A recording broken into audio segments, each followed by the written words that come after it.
కృష్ణా జిల్లా పెడర నియోజకవర్గంలో వైసీపీకి షాక్ తగిలింది. పెడల్లో 1వ వార్డు కౌన్సిలర్, 20వ వార్డు కౌన్సిలర్ కరుణకుమారి, మరికొంతమంది కార్యకర్తలు టీడీపీలో చేరారు.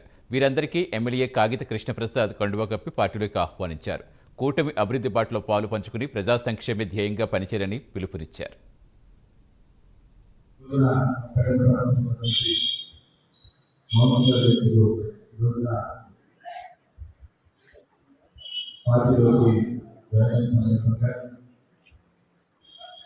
అలాగే యువకులకి అందరికీ ముందుగా స్వాగత పలుకుతున్నాను. ఈరోజున మరి ఇంట్లో వార్డుకు సంబంధించి కౌన్సిలర్ గారు చాలా ప్రమోద్ గారు, అలాగే చంద్రరావు గారు, 20వ వార్డు కౌన్సిలర్ శ్రీమతి కృష్ణ కరుణకుమారి గారు, సత్యనారాయణ గారు, అలాగే అబ్దుల్ సలాం గారు, కృషి వెంకటచంద్రరావు గారు, కొత్త పరిచయం పేరు వారికి